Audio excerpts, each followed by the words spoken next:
All right, and we are live. Welcome, Highfalutin Ski Bum Podcast, episode number 207. It is your pals, Mario and Brian. Mario, what's up? I'm here getting out of quarantine. I'm all happy. These are happy days ahead. I feel it's going to be happy days. Maybe we are flattening that curve. We're getting things done. We're surviving our quarantine, but looking forward to getting out. I know we had the first really beautiful weekend, high 60s, early 70s this past weekend, and was outside a lot doing some bike riding with the little guy and doing some yard work, doing some real back to nature work, Nice. which felt really great, but still not as fun as skiing. But you do what you got to do to get I by. know. I mean, I'm dying down here because I'm not skiing in the first place. But it's been like 80 degrees for the past month and a half, and you haven't been able to do shit. And finally, things are opening up. I went golfing yesterday. Shot a Look at really you. shitty round, but I was out drinking beers, shanking some balls. I think I hit a house yesterday. It was bad. It was They pretty just bad. pop out of nowhere, those houses, right? Had some really bad shots. Let's put it that way. That's It's pretty one of these terrible, communities that has a golf course, and I'm like, you live on a golf course, you know your house is going to get hit once in a while. So, especially when Mario's on the course there, right? hey, nobody came out yelling at me, so I was like, sorry, They haven't come sorry. down yet, right? They're still up in Jersey or New York. Exactly. I don't actually know if I hit anything. I mean, I could hit a person. Who knows? But hopefully it was all well. Everything's well. Nobody got hit. Nobody was hurt in this golf round. Yep. Lived to golf another day. That's right. Well, thank you everyone so much for listening. We do appreciate it. Check us out, skibumpodcast.com. If you could, please go and subscribe to our email, which we will be getting out a little more actively, we believe, which is on the website. There is a couple spots where you can sign up. Go to your favorite podcasting apps, iTunes, Spotify, Stitcher. Sign up, subscribe, rate us. That would really help us get the word out. We would appreciate that. And it doesn't cost you anything. It takes like 15 seconds. I Do we mean, have you any have ratings time. out there? You are in quarantine. You have time. Just help us out. We'd really appreciate it. Our ratings are wonderful. We have like 4.9 out of 5 on iTunes. Oh, sweet. Pretty damn good. And only 90% of them are us and under fake aliases, right? 10% are real. That's what I want to look at. Like, no, I know Don't we had a few that came in. Like, don't look too closely. It's fine.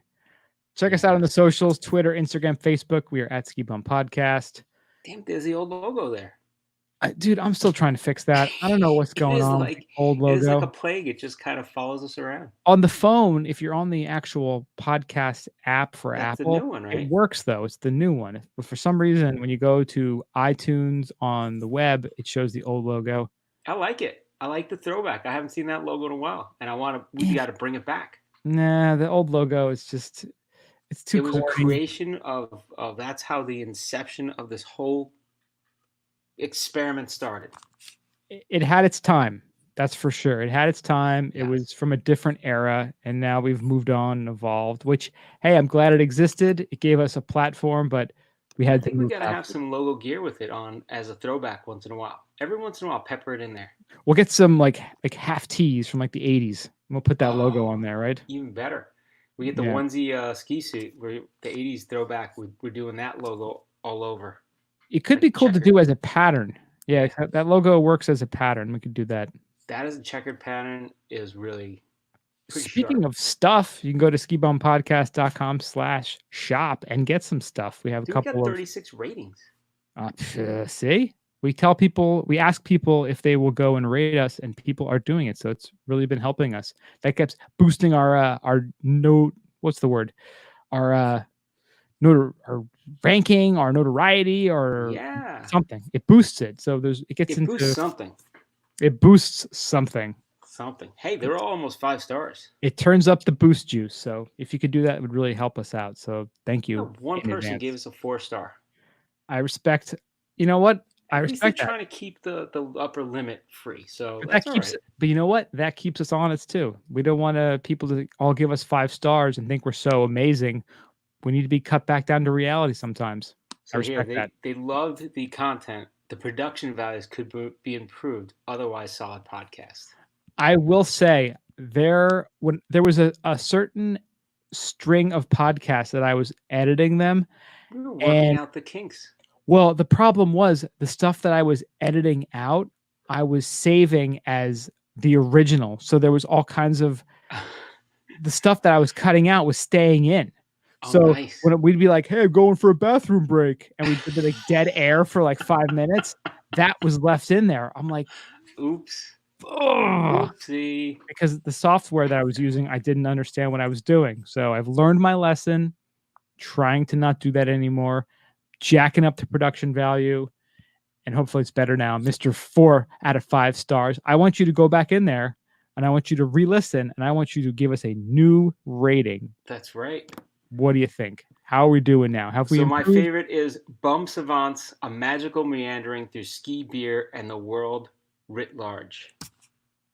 Which should have been at large, but it's writ large. So whatever. You can tell we didn't write that because that's far too poetic. It is. So we love that. So you too could write a review and perhaps we will read it on air. Wouldn't that be nice? Yeah, I think we got to do that. We get a new one. We're reading it that week. That could be one of our new segments is reading reviews. That's right. So yeah, if you go onto iTunes and you review us, you may have your review read. And if you have some wacky name like, Bent Over or something, Jungle stupid, Dinger, whatever it is, like whatever you got going, whatever kind of freak name you got, we'll read it. Amanda Hug and Kiss, go watch some old Simpsons episodes, steal some of Bart's lines. That's fine. We'll definitely mention it and we'll read it on air. So yeah, that'd be good. So thank you everyone for listening. We really, really do appreciate it. And those who've been ordering swag and those who've been hitting us up and for free stickers, you do that too, preferably on Instagram. Send us a DM if you want stickers or send us an email, skibumpodcast@gmail.com. Thank you. We're happy to do it. And hope you guys are safe and having fun and not losing your minds. We're here to help in any way that we can. So thank you.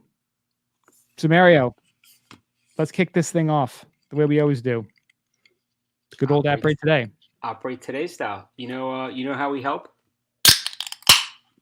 Wow, that was an intense open there. It's a crisp sound. So I'm going to be partaking today. I just opened this. This is the first time trying this one. Flying Embers. Whoa, look at you. Yeah, Flying Embers hard kombucha. So Brian has had hard kombucha on the show a few times. I had soft kombucha. Soft kombucha. I had soft kombucha. There was no jacked up extra alcohol. It was just whatever natural. A good amount of alcohol, like 3%. It was under 3. Under 3. Under 3, but that was because of natural fermentation. There wasn't any sort of natural. But so, what do those hard kombuchas do? Do they actually just reinforce it with like a extra booze, or what did they do? Like, how do they get hard? whoa! Hey, it's a whole other conversation here. We're like 5 minutes into the show, and we're talking about how do we get hard. Somebody's flipping through. Oh, I think this is the beginning. So, how do they get hard? Different strokes for different folks, right? Hey-o. No, I think they just brew it. So the other one that you had was just kombucha, and it had a residual 3% in there. So they must add something into, like extra sugar or something to get that alcohol content up. I'm not exactly sure, but it's funny how all these, whatever sort of beverage exists, there's like a hard version of it now. Remember there was that one, and they put that hard version on it just to let you know there's alcohol in it, right? Remember there was for a little while they had all those hard hot or chocolate milks. It was like hard chocolate milk, or no, that sounds disgusting. Though. That really sounds gross. It's just boozy chocolate milk. Boozy chocolate milk. It's a really. I guess you throw a little Bailey's in it. They can booze up anything. Yeah, there was a couple different. There was at least a few different brands that were coming out with those. Well, the scary thing is hard water. If you ever see hard water, definitely try it. It is fucking scary because you're like, this tastes like Gatorade. But there's like, I think 6% alcohol in them. And it is like this thing, I could see working out and just grabbing one of these and be like, oh, this is like a, Powerade or something like that. And it's like 6% alcohol. You're just like, just killing yourself right there. Just going to pass right out. So, yeah, it's, and they have it on tap at some places, especially little breweries down here. So this is Flying Embers Hard Kombucha. It's the pineapple chili. And the reason I'm a little like afraid to drink this, a lot of times the chili is a little hot for me, so a little delicate, my delicate sensitivity I have. So The um, fragile taste buds. yeah, I'm a little afraid. I'm like, be afraid. So this is it's a pineapple chili is the flavor. It's juicy pineapple with a hint of ginger and subtle, refreshing chili finish. Now this is how it's built. They're saying it's brewed with live probiotics and their adaptogen root blend of ginger and turmeric. So I'm thinking this is really fucking healthy for me. So It I'm gonna sounds drink it. really healthy. Yeah, ginger, turmeric. That's all good stuff. Right at 6%, at 6.8% alcohol. I'm thinking this is really good to drink.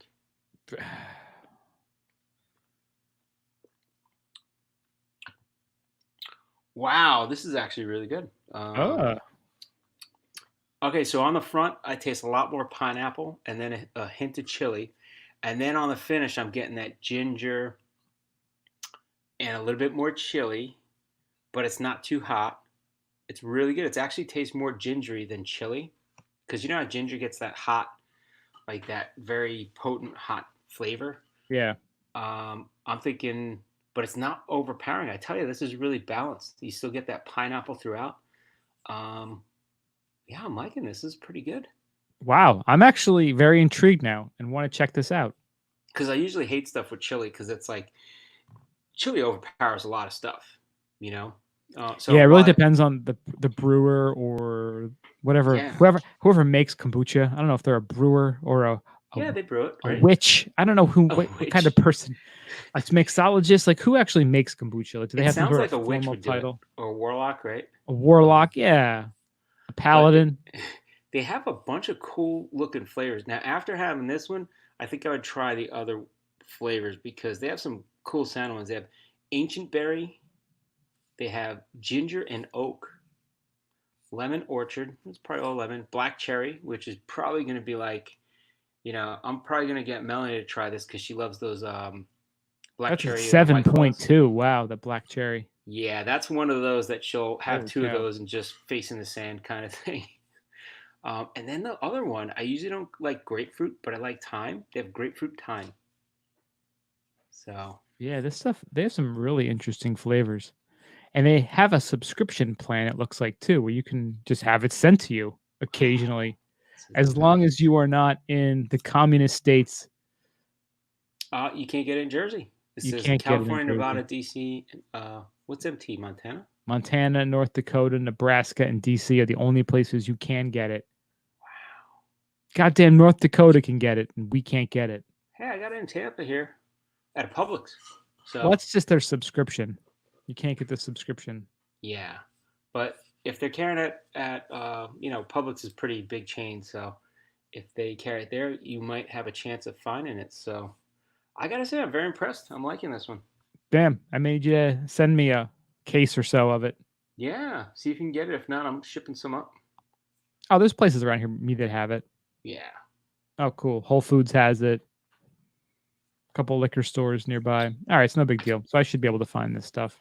Now I gotta say they're advertising zero sugar, which I guess the alcohol converts it, but there's no sugar in it. It tastes. It has a good flavor though.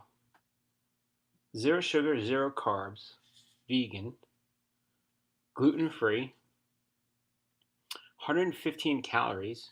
So that's about the same as like a light beer. You got your live probiotics, so my tummy's gonna feel better from this, You're going to be healthier from this. and it's organic. So is this going to be the next trend? So it had we had the craft beer, we had the spike seltzers. Is the hard kombucha now, because people are concerned about coronavirus, they're concerned about their immune system? I think so. Is this what we're going to have as the next big trend? Blue Horseshoe's going long on Flying Embers. Blue horseshoes long on flying embers. You've heard it here. Uh, yeah, it's right. No, I think this is good because I tell you what, I don't know if you've gotten this, but if I drink a ton of IPAs and craft beer, I don't know if it's what they put in it, just the levels, especially the hoppiness. Like it sours my stomach, and it just kills it. And I'm like, I don't want to drink any beer for a little while. Hmm. Then I'll go to my gin drinks. Love my gin. And even the hard seltzers, like I've been doing the hard seltzers, but they bloat the hell out of me. Yeah. So I don't know. Could be the next thing. And some of those, the Flying Ember ones, the lemon orchard is like 4.5%. So that seems like it's something nice and light. You have a couple of them, no You give big that to deal, your kids before nap time, right? right? They'll enjoy it. Probiotic, you need that. Put it in a sippy cup. Nap time. Yeah. Well, speaking of big heavy beers, and I totally see where you're coming from, and I usually love my big gnarly hoppy double IPAs. But I did probe April and I actually succeeded. I went through the entire goddamn month and didn't have a drink. Get out of here. God bless me. The entire month. I did it. 30 days. There you go. The crowd is giving you applause. I will tell you, I sort of almost did it 2 years ago. I had one sellout day in the month. Not that I wanted to, but it was just peer pressure, sell out to the man kind of thing. No sellout days this time? Nope. It was really actually really easy because again, you're not going anywhere, you're not hanging out with people, not a big deal. I thought I would feel so much better. I would feel cleaner. I would feel something. Dude, I felt the exact same way. I didn't sleep any better. I didn't sleep any worse. I lost like 2 pounds and I ate pretty well and worked out. I really didn't feel any of the health benefits that a lot of people say you get when you dry out. Because I did it for a month. That's 30 days. That's a long enough time where you should feel something. Don't believe the hype. That's what I'm saying. So this past Saturday, 2 nights ago, I was outside working all day and hanging out with Benjamin, going for bike rides. So it was like outside all day, drank a lot of water. That night I sat down, I put on Netflix, I put on the documentary Beyond the Mat, which Mario and I were talking about it before the podcast. It's from the year 99 or 2000 about wrestling and behind the scenes. Terry Funk. That's the name I was thinking about. Terry Funk. He wrestled till he was in his 70s and then retired. I mean, wow. You get some stories of woe, some tales of just craziness. There's a great bit in that movie about this guy. Dude, Funk. Poor guy. Did he do movies? Did he get like cameos in movies? I doubt it. Maybe one. But they talk about the whole Mick Foley, The Rock match from 99, where Mick Foley got hit in the head with the chair so many times he forgot to say I quit. It was an I quit match. I watched that. I had 2 margaritas, and I will tell you, I haven't had that good night of a sleep in months. I slept like the dead. It was wonderful. He was in Roadhouse. That's where I know him from. He was that goony bouncer in Road. I saw Roadhouse. TBS again. We were talking about Return. Whoever the fuck is playing it? It was on TV like 3 weeks ago. Dude, you watched that movie? Over the Top. Was he in both of those? Rambo 3. I stand corrected. I had no idea his IMDb. I almost think he was in one of those monkey movies with Clint Eastwood. What were they called? The spaghetti westerns? No. Nah, he wasn't. What the hell was the one with Clint Eastwood with the monkey, the orangutan? Oh, God. I watched Unforgiven the other day, and I'm watching it. Have you ever seen that movie? That movie is fantastic, yeah. Fantastic. Melody's watching it. I'm like sitting here, I'm just watching it. And then Bodie comes in. He's 13. He hasn't even seen The Godfather. I'm like, kid, you got a lot of shit to watch, right? So I'm watching The Unforgiven, and he's like, is he going to kill that guy? I'm like, oh, hold on a second. He's going to kill everybody in the bar. He was like sitting there like, holy shit, he killed them all. I'm like, yeah, that's how it goes in the Old West.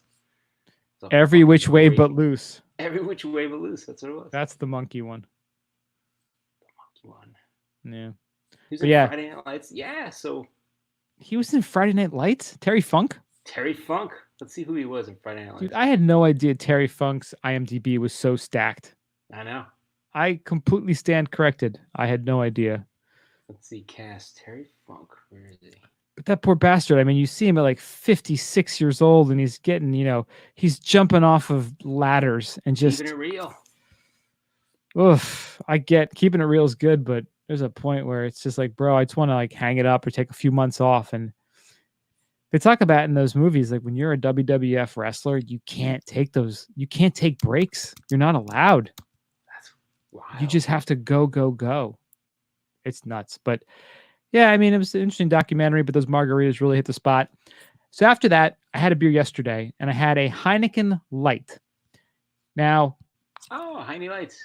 I had a Heineken Light, and I usually make fun of people for drinking beers like that because a I have a friend of friend mine, that was looking for them, and they're claiming there's going to be a shortage. They're freaking out because they think they're going to all be gone one day. pretty sure it's not going to happen. You can still, yeah. I'm not too concerned about that. So my buddy brought those over last summer, and I would laugh at him, and I'd drink real beers, and he would have those. But I drank it yesterday with dinner, and it was 3.8%. And I'm like, I really want to find some beers that are just low alcohol that I can just have a couple and not feel bloated, not feel disgusting, not be hammered. Just something to have, something that tastes good to have with food, or just to have a couple You of know what? them. I was thinking the same thing the other day. You know what I bought? Peroni. A real Peroni. Peroni. See, I'm gonna have to revisit all those beers I would just Make fun of. dismiss. I would dismiss being That's right. a beer snob. Yeah. So this beer I received from a friend of mine who we did a little beer exchange a few months ago, and I got these beers and I was like, ugh, this is not a double IPA with some experimental hops from the Alberta Rockies. I just dismissed it because I'm just a dickhead. And it is from the folks at Tonewood Brewing in Oakland, New Jersey. And it's called Oakland. Nice. Oakland, not Oakland. Oakland, which I think is South Down Jersey. south. Yeah. Yeah. This is called Brewer's Cut. And it is a hopped Pilsner. And it's 5.2%. Nothing too crazy. But it tastes good. If you like a Pilsner, we learned about this at our trip to the Ellicott Brewery, that the Pilsner is the beer that beer makers judge breweries on, because the Pilsner is the kind of beer that you can't hide mistakes with. An IPA, you can just add more hops. You can it, yeah. You can over hop it. Hops, yeah. You can hide your flaws that way really easily. But they say a Pilsner, that's the beer. If you know how to make beer, that's the one you know how to make right. So this hop Pilsner, again, you put a little hops in there, you could hide some of your problems, mistakes. But this is just a tasty beer. It's crisp, it's light, it's got that a little bit of hop flavor. Yeah, it's refreshing. It's something that you could have a couple of and not be bloated or messed up, and just you can enjoy the flavor of it and enjoy the craftsmanship. And right now, it's just a great beer to be just sipping on while we're doing this podcast. They did a real nice job with this. Nice. That makes me want to have some too. And I'm drinking it out of my Stormtrooper cup because it is May 4th and we're recording this, and may the 4th be with us. Nice. Because God damn it, who doesn't love a little Star Wars? Star Wars. I have to say, I'm not drunk. I don't know what I'm trying to say right now. I'm just being an asshole. You just love Star Wars.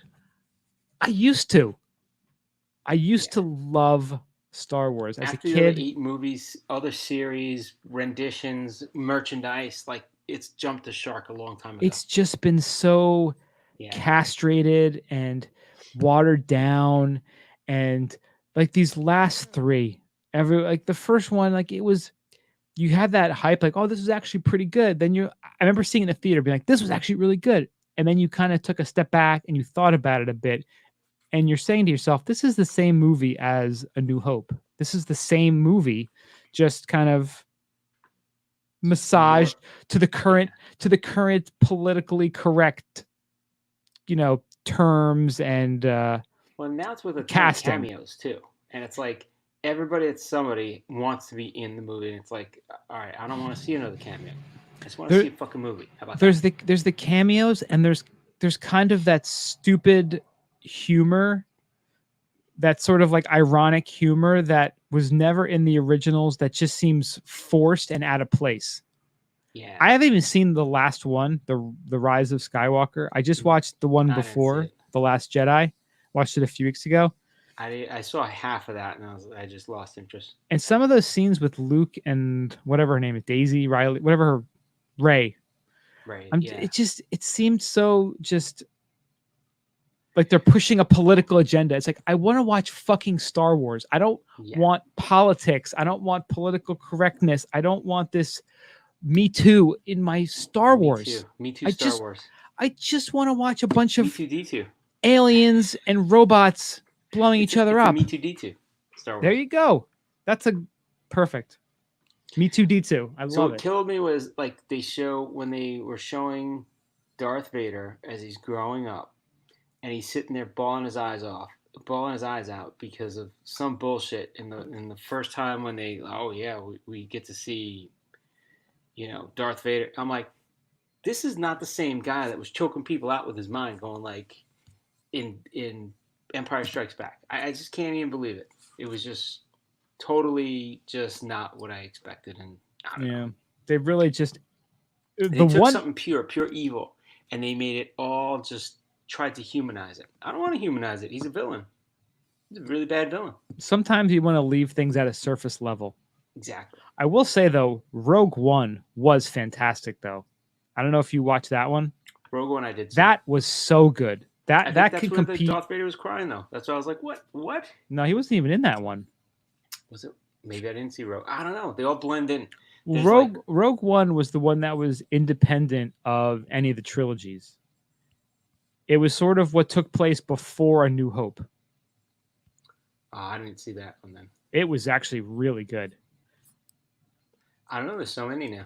Yeah, that's the problem too. Is there's so many of them. You're just like, there's another. How many movies are there for Star Wars? There's like 8.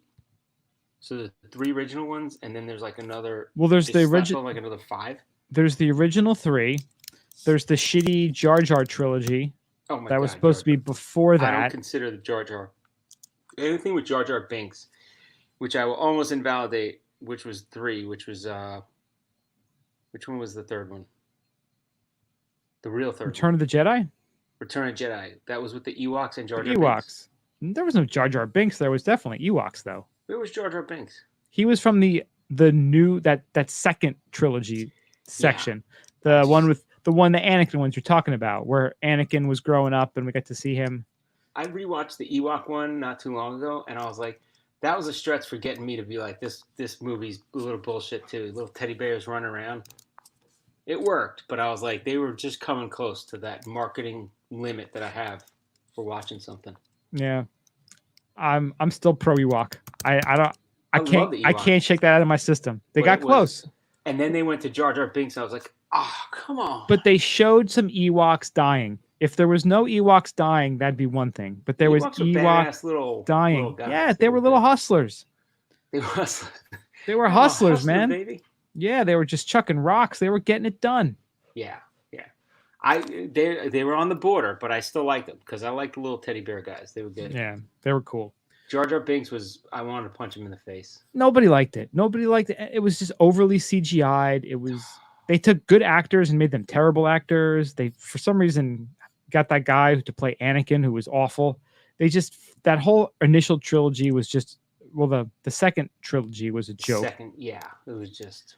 And then this new third one, it was so much potential. Some of it was really good, but again, they pushed this politically correct agenda, and it got in the way of a great story.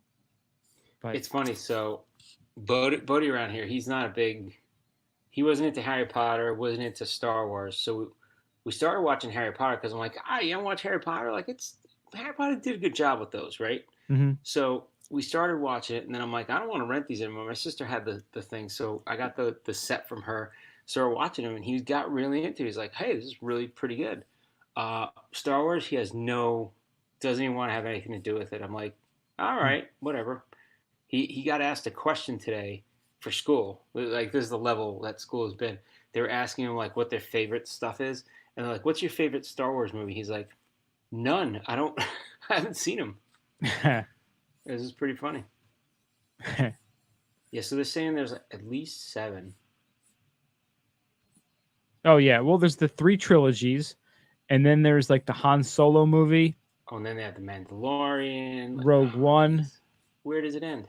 Yeah, I think I might have seen Rogue One. Was that with the girl and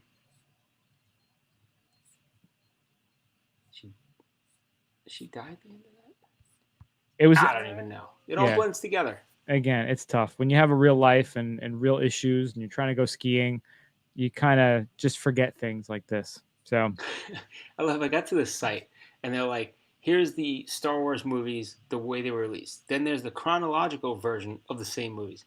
Then there's the theatrical release in the order date. And then they have the machete order, which is basically cuts the Phantom Menace from your movie rewatch because many people didn't enjoy that film. yeah, the machete order became like a thing. Like, this is the proper way to watch Star Wars. Yeah, so it's just funny. Like, if you didn't watch it before, and I think about this because I'm like, he's probably eventually going to watch Star Wars. Mm-hmm. I don't know. There's going to be one that comes out in the next year or something that he likes or something. Well, and again, I have, my sister gave me a book that I read to Benjamin sometimes called Goodnight Darth Vader. Ah, nice. And the beginning starts out, it's like Darth Vader can't get his kids, Luke and Leia, to go to sleep. And I'm like, dude, this is the fucking spoiler alert of spoiler alerts. If I'm reading this to my son and then he wants to watch the movies, he's like, oh, duh, I knew Luke was his son. I read this stupid ass book. Remember that book you used to read me? I know this story. Yeah, and part of me is like, I'm throwing this book away. But then, like, for how many years do you go without ruining it? Like, if you were to tell somebody, Old Yeller gets shot at the end of this, like, who's watching Old Yeller these days, right? Sure. It's that old. When did Empire come out? In 82 or 81 or something? Well, let's see. A New Hope came out. Maybe 1980 then, because New Hope was 77. 77. I think Empire was 1980. And then Return of the Jedi was 83. That's, back in the day, that's how long it took to make a goddamn sequel. It took 3 years. Yeah, New Hope 77. Oh, God, they have this all out of order. Empire's got to be 1980.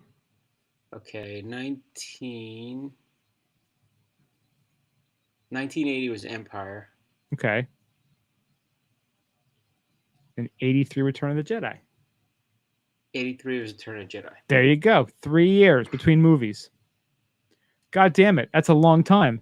Now it's like, if it's delayed more than a year, people are like, oh my God, I can't believe I can wait this long. We're going to lose the whole franchise. No, then what they do is they create The Mandalorian. I know somebody that got the Disney Plus just for The Mandalorian because they're like, oh, this is really cool. They're really into Star Wars. So they got The Mandalorian. They were like, the first season blew ass. They're like, I don't even want to watch it. And then they started watching the second season, or they were teasing the second season, and he just canceled it. He's like, it sucked that bad that he's like, I just got rid of it. I've heard some people say it was really good. I don't even know any. You know what? I don't even care. I've gotten to the point now. I just don't care. Dude, the fucked up part is listening to people. They're like, I loved it because I like the actor. Like, was it a good movie? Was it a good series? Like, everybody has their own opinion, and it's good to listen, but you still got to test the waters for yourself. You really need to figure out who you can trust in terms of ratings and reviews. Exactly. If somebody ever said, "Hey, man, Breaking Bad was a good series," and then I watched it. Anybody that said Breaking Bad was good, all right, you guys you're up on my list. Yes. Yep. Just saying. Yes. So speaking of lists, giving a shout out to our friend Windy City Explorer on Instagram. He sent us a great story here. There is a van playing ice cream truck music, delivering beers across Chicago. Past few days, Chicagoans have noticed a blacked out van roving through their residential neighborhoods. To the concern of some parents, the disappointment of some children, and to the sweet delight of many bar-deprived citizens, the van is out delivering ice-cold brewskis. So think about that. There's a creepy black van driving around your neighborhood, and people are so fucked up in quarantine right now. They're like, you got beer, man? Well, it's not even creepy looking. I mean, it's pretty obvious what they're all about. It says want beer right now, and then has a phone number, and has a big Goose Island logo. It does look a hint like the A-Team van. I like the A-Team. They could be the B team, the beer team. You just get like B.A. Baracus jump out of there. Yeah. Upon closer inspection, witnesses will also be able to read the warning label on the side panel. Attention, please stay 6 feet away from van. Real news. COVID-19 is not a hoax. So how it works is simple. You hear the van, and they insist that you hear the van. You call the number, they'll text you a link, you pick and purchase the beers, and bada bing, the van will deliver boozy goodness to your home. Mm-mm. That'd be cool if like you broadcast a code word, and then when they call, that you have to give the code word, or they're like, "Man, you didn't hear the van, did you?" Kind of like a throwback. But, that's one thing that this whole lockdown, quarantine, crazy situation we're in right now is providing us some really cool new solutions that companies are having to come up with to survive. This is awesome. Just cruising around with a sign that says "Want beer," and then they're delivering it to you. I mean, the companies have to find a way to stay in business.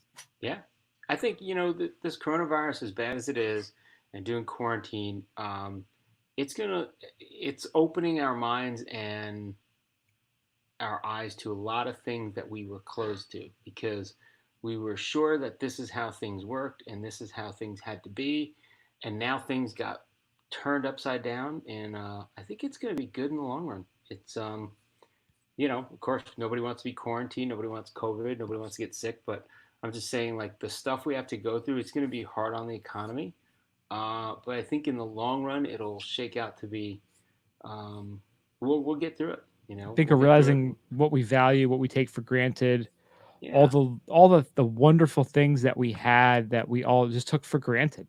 yeah. And it's making us reevaluate what we do with our time, with our money, uh, the time we spend with the people we Where, love.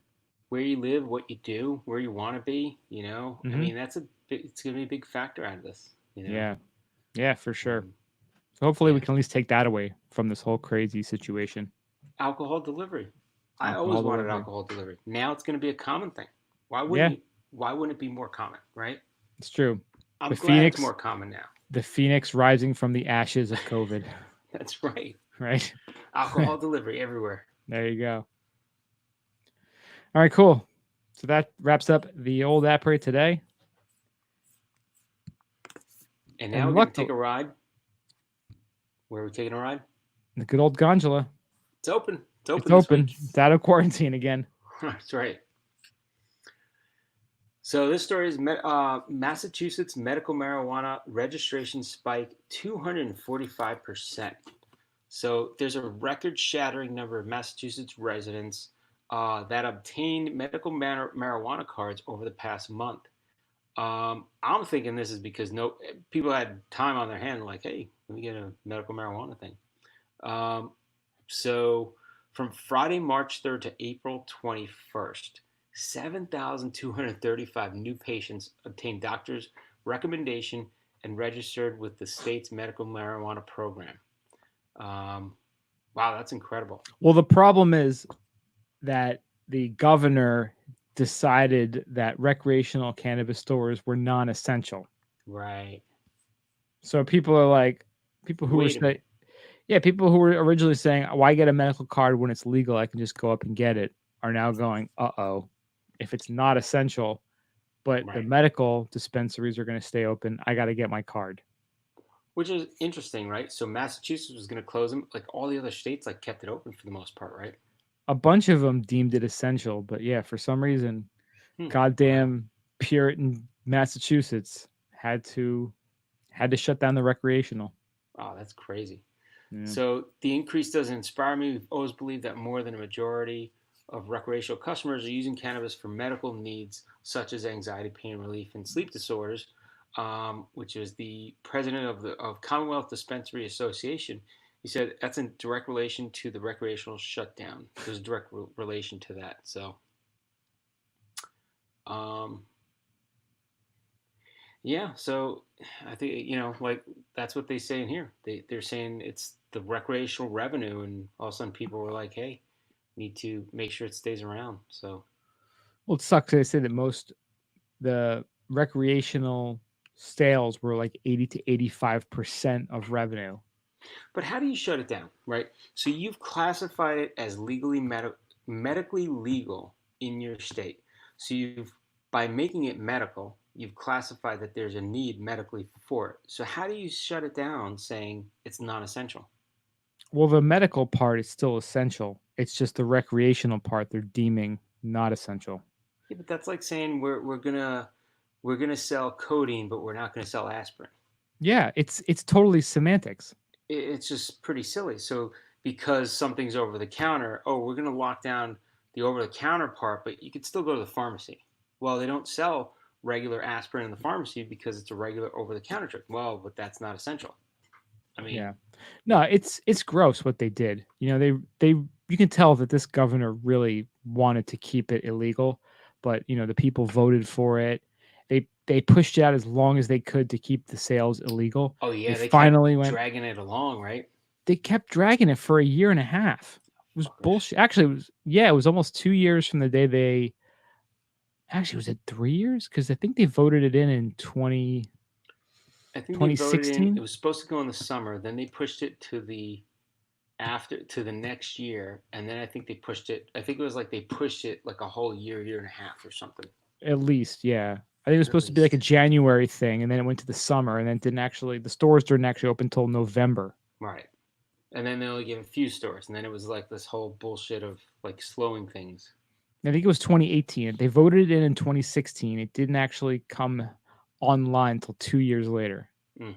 It's just again That's criminal. political dicking around, Yeah.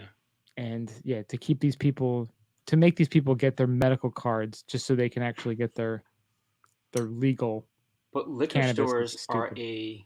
essential. Essential, yes. So how do you get recreational marijuana? No. Alcohol sales. Medical Yes. alcohol, yeah, right. You need your medical license for booze. It's ridiculous. It's completely ridiculous, and it's yeah. Hmm. But interesting nonetheless. Yeah, hopefully, there's going to be more talk about this, especially as like the COVID stuff. I think it's really a weird time right now because a lot of stuff is still shut down. I think once things start coming back online, a lot of these issues are going to come to the forefront and be talked about. So The fallout from this is going to be ugly, yeah. yeah, A there's lot going to of be a lot. a lot of people are fucking up, Yep. as Dave Chappelle said on Chappelle's show. Fucking up. He's like, man, he's like, De Blasio's fucking up. Man, Trump's fucking up. That's right. Biden's fucking up. They're all fucking up. But you know what? No matter what side of the side of the aisle you're on, all these dickhead politicians are going to be profiting from this crisis. That's one thing you can guarantee. Because you know what? I don't hear a single goddamn senator or congressman or freeholder or governor saying, you know what? I'm going to furlough myself and I'm going to give up my salary for the next 6 weeks or 6 months. You don't hear a goddamn word of that, do you? Well, even if Cuomo's not necessary, he's deeming himself very necessary. Cuomo's fucking up too. He's fucking up a lot. Everybody's fucking up. But he's making himself sound very important. So that's half of the battle in being in politics. If Just you sounds like you know what you're talking aren't about. you important? Really? Chicken and egg, right? Chicken and egg. Just saying. You got to sound important. Yeah. Well, speaking of important, I think it's time to roll into the ski news. And finally, a potential silver lining, a ray of light in this dumpster fire 2020 ski season we've been having. Governor Jared Polis of Colorado, he's extending the statewide ski area closure through May 23rd, but says there is a chance that ski areas could reopen for Memorial Day weekend. Boom. Now, I don't know how many people you look at the calendar as much as I do. Yeah, when's that coming up? That's 3 weeks, man. Damn. We are recording this on May 4th. May the 4th be with you. It is the 25th. Just before the 50th. The 25th. Cinco de Mayo. Cinco de Mayo. Cinco de Mayo is when this will come out, hopefully. 25th is 3 weeks away from today. So that means that ski areas could, in theory, possibly be open in 3 weeks. Damn. Yes. A day after extending the state-mandated closure of downhill ski areas through May 23rd, the governor elaborated on the state's approach to allow ski areas to reopen. He said last Friday that he had a call with many of the state's ski areas, big, tremendous ski areas, huge, a few days ago, when the state laid out the criteria that would permit ski areas with enough snow to open in June or even as soon as Memorial Day weekend. The governor added the ski areas will be getting additional guidance toward the end of May about whether that is possible. Ski areas across Colorado have been closed since mid-March in the state's attempt to mitigate the spread of the novel coronavirus. I think there's no one in Colorado who doesn't want it to be possible, Paula said, but we simply won't know until there is more data. So the primary concern is not about hygiene on mountain, though he detailed his thoughts on that as well. He said the primary concern is of people from across the state and potentially out of state spreading COVID-19 in mountain communities. Well, I was just looking up because I still do have to do a write up of my trip to Italy.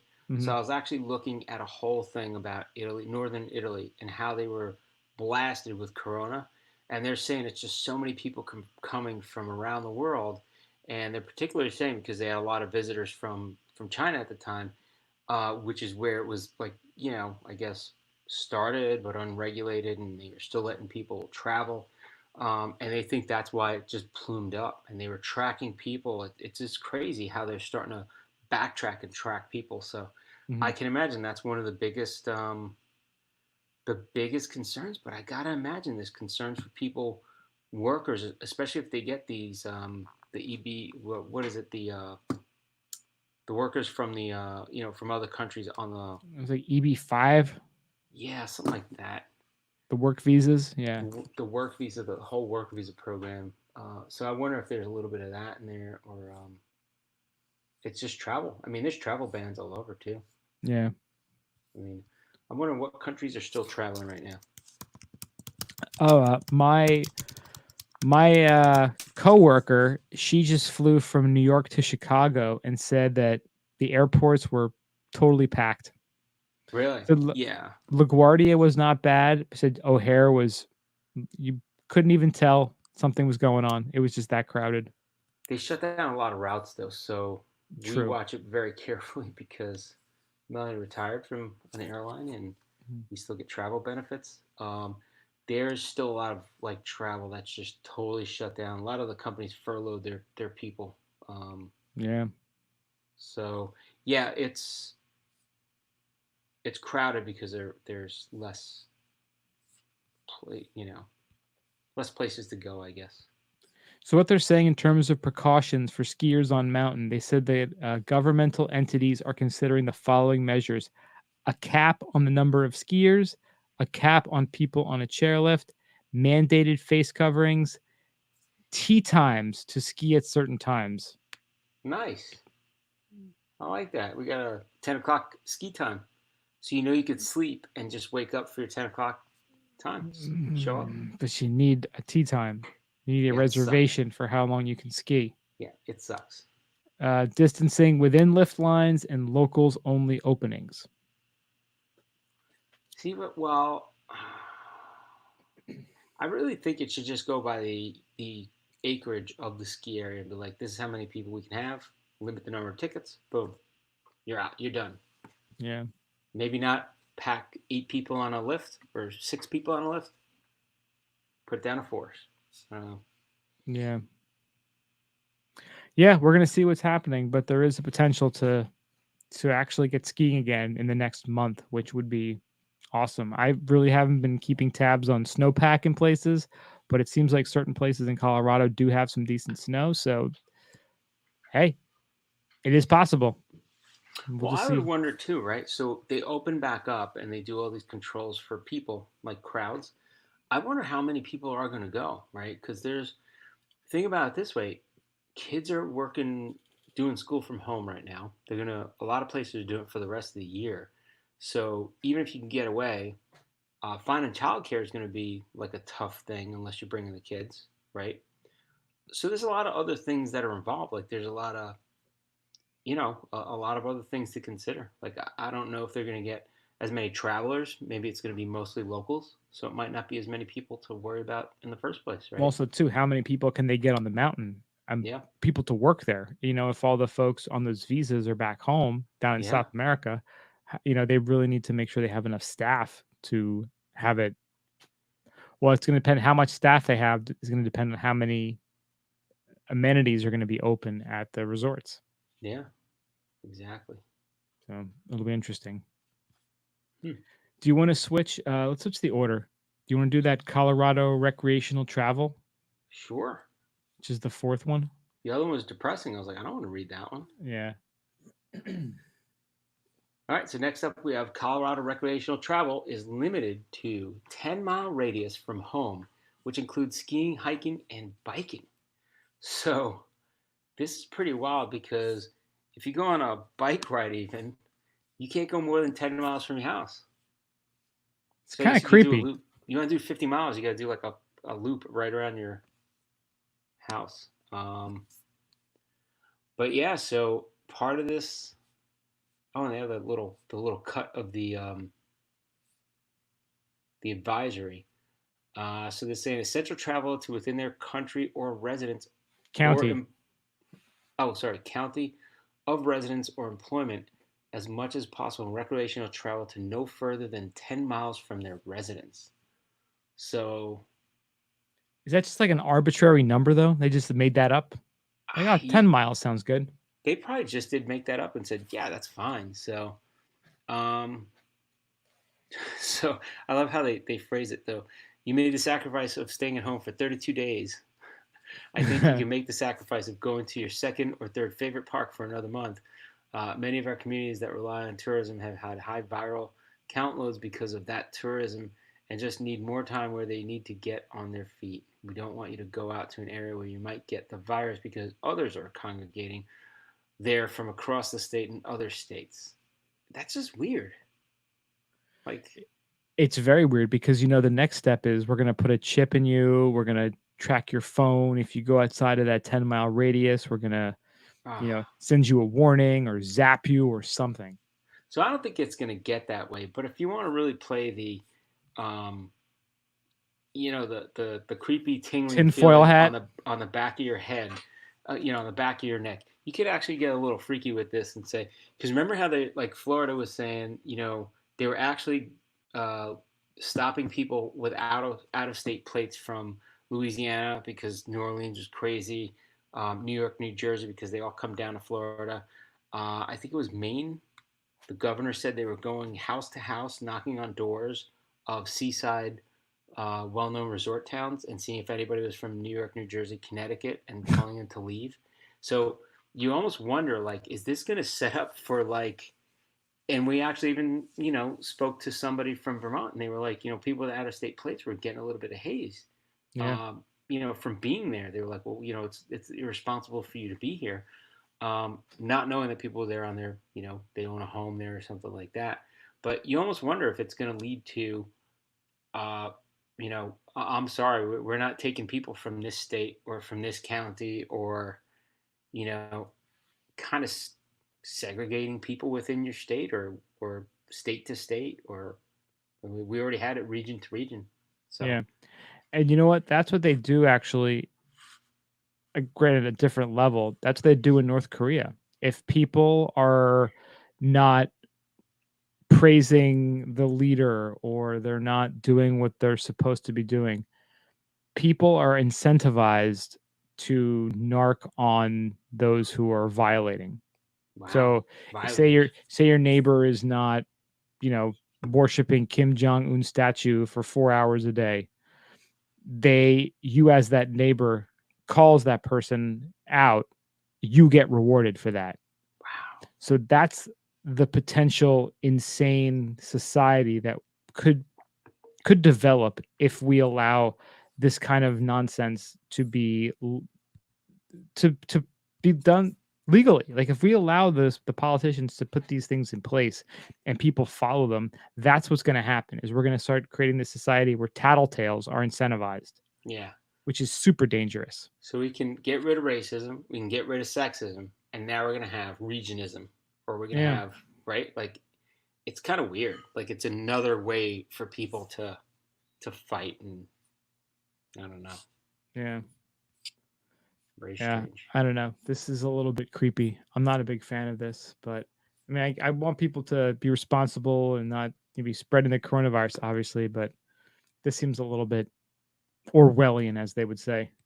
I mean, I could see like if coronavirus is going crazy in your area, right? Like we talked to that person and they were saying how Vermonters were like, they would hear somebody make a comment at a gas station to like, why are you here? Why didn't you go back home? Mhm. Um, Because I'm busy fucking your mother up here. That's why. I Get mean, back in your fucking car. I could see a little bit of concern, but to go to that level, which is a little bit juvenile, to like harass them or anything is just it's ridiculous because you don't know if they're visiting family. Maybe they came up to help their family. Be coming for a funeral. I mean, hey, they could be coming up to help their elderly parents. During coronavirus, rather than them go out there, they're going to the store for them and stuff, and they're gonna get shit from some idiot walking by that doesn't know anything. Yeah. So you don't know anybody's story. So it's just it's weird. It's just weird. Yeah. We cannot allow stupid to prevail. Yeah. And speaking of stupid, Kim Jong Un is dead, right? No, I think he's alive. I thought he dead. They said he was not around for a few weeks, but now they said He's they back. released. Yeah, Back they from the said dead? that he's back in the. He's been seen in public again. Did he do like the Hulkamania hand where he's down and it comes back? Yeah, right. He's fighting back. Yeah, Oh, he's back, huh? he's back apparently. You Now- never really know what's going on in North Korea. There's so many. I think Kinda they're weakening lies. Bernie's him. They're gonna weaken him Bernie's. Yeah, right. Drag his dead body around for like months before. Apparently, his Yeah. sister, who would take control next, is kind of a psychopath too. So Yeah, I think she's the one that's gonna keep him. She's gonna stuff him. She's gonna taxidermy him and just bring him around everywhere. yeah, right. Like he got shot 5 times. He's still alive. How's that possible? Assassination attempt. He's immune to assassination attempts. Yeah. Well, since we're talking about regionalism and countyism and statism, the great town of Silverton, Colorado, they implemented a locals only coronavirus policy a few weeks ago. Silvertonism. Yeah, that's exactly what it is. And they had signs set up saying locals only, barricades. We don't want to know your con over in this parts, boy. They warned that violators could be subject to a $5,000 fine and up to 18 months in jail, which was kind of similar to what Crested Butte was doing a few weeks ago, too. That'd be great, like $5,000 fine and up to 18 weeks of skiing. Yeah, we had a fantastic meme that we created out there and put on Instagram about that. But the sheriff of San Juan County, Bruce Conrad, he had issued a statement, the locals only policy prohibiting all but essential services and limiting Highway 550 to drive-through traffic and Silverton residents only. In other words, if your car is registered outside San Juan County and you come into the town of Silverton or park anywhere along the highway known for its prime backcountry ski terrain, you risk being ticketed, towed, or jailed. All backcountry travel in the county was strongly discouraged for the risk it could place on the area's limited medical emergency and search and rescue services. Silverton residents were also discouraged from leaving the county unless they absolutely needed to. Next, you think they're going to tattoo a number on everybody's wrist? Dude, people Messed up, man. People laugh at conspiracy theorists, but you know what? Sometimes these things are slippery slopes, and when we get into a situation here where we're all trying to find a solution, we're trying to find a vaccine, we're trying to find a way out of it, we oftentimes get a little nascent with our freedoms, and it's extremely dangerous. And these politicians, when they have the opportunity to put anything in place to get more surveillance, get more information, get more money, get more control, they will do that. And a lot of times you're going to hear them go, oh, well, this is just going to be temporary. Yep. We're not going to do this forever. Control and power never disappear. They never take those things out of place. A lot of the stuff that went in for 9/11, the TSA, all that bullshit you have to go through to get onto a plane, that was all supposed to be temporary. And now they sell you that TSA pre-bullshit. They found a way to fucking take advantage of you and squeeze more money out of you because it's a convenience for you. None of that shit should even be there. Yeah. It's again, it's these kind of times where people are Well, scared we're all that they subject will to it. concede their freedoms and cower in the face of this. Anybody could listen to your cell phone now if they come up with some reason, like without a whole, the all the stuff that they've passed. Like they could do surveillance on you, listening to your personal conversations for not really much of a reason, and that has never gone away. It started with, you know, um, Patriot Act or Yep. whatever, anti-terrorism, and now it's still around. It hasn't got. They haven't gotten rid of it. Dude, that was the plot of Charlie's Angels too. That Oh, there's gonna be boom. some terrible device that can spy on Americans. And you know what? We all happily have it in our goddamn pockets all the time. Dude, I am writing this down. Charlie's Angel 2. I'm pretty sure it's 2, not 1. But it's one of Okay. the Charlie's Angels movies that's the plot is pretty much exactly what a cell phone is now. You ever see Eagle Eye? Evil Eye. Eagle Eye. Eagle Eye. Yeah, with that wingnut. What's his name? Shia LaBeouf. I don't think I've seen it. I think Morgan Freeman's in that? But it's great. It's like they're like hacking into everything. They could just get into everything because of the government. So they're like, Mhm. every street camera, every red light camera. They can just turn them on and be like, oh yeah, there he is. We can track you. That kind of stuff. Oh yeah. It gets creepy. You watch something like that, and you're just like, oh yeah, they could. If somebody really could put things together, which there's people that are probably doing it. Mhm. It could be really intrusive. Yeah. So Oof. I know they spy on us because they watch our podcasts. Like that's one of the subscriptions is the NSA, and they call them say NSA Ass Muncher 22. That's the one that's spying on us. Pretty much. So hello, NSA Ass Muncher 22. That's right. Hope you're Silverton is enjoying the real. show. Silverton is real. Free Silverton. Yeah. You get like a bus trip of people up there, and they'll be like, "Oh, it's in the day 15 of their incarceration." Get protesters out there. Yeah. That'd be pretty funny. All right, let's skip the Avalanche one and just do the Rock one. The Rock. Yeah. So I think we got to team this up with tag team. You start it. I'll jump in. All right. All right. So we have one more story here in the ski news, and this is a happy, fun story here. The Rock, who we've talked about before, just earlier this episode with that Beyond the Mat documentary. Moana. Who hates Moana? Dwayne Johnson reveals world-class pro athletes to join NBC's The Titan Games Season 2. Why would we care about these pro athletes joining the Titan Games? I've never watched the Titan Games. I was just going to say, have you seen Season 1? I have not. God damn, I think I might have seen a commercial for it, but I don't know how long ago. I'm looking it up right now. Well, the reason why we're bringing it up is because gold medal Olympic winning snowboarder Hannah Teeter is going to be on this show. Yeah, Hannah Teeter. And that's pretty awesome. We follow her on Instagram because you'd be stupid not to. Yes, we follow her rather closely on Instagram. She pretty much is crushing life. She's living out in Tahoe. She's actually whatever she wants, just snowboarding all over. She's snowboarding, she's surfing, she's hanging out.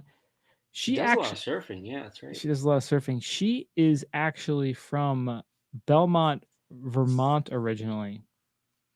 She is the youngest of 5 siblings, and 2 of her 4 older brothers have competed for the U.S. snowboard team. Damn. At 8, she started snowboarding, and by 2002, at age 15, she had become the world junior halfpipe champion. She competed in 7 World Cup events from 2002 to 2004 with 4 victories, including her first Winter X Games appearance in 2003. She went on to become a 9-time X Games medalist, 6 individual and 3 unified dual slalom. Wow. Boom. Boom.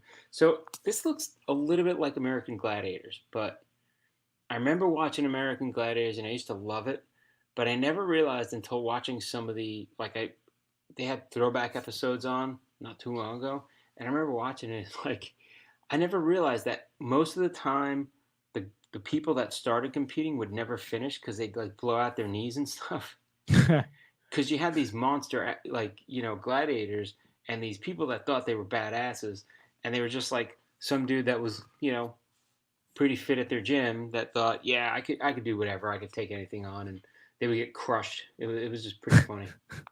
That, and if you ever watch Joe's vs. Pros, you ever see that show?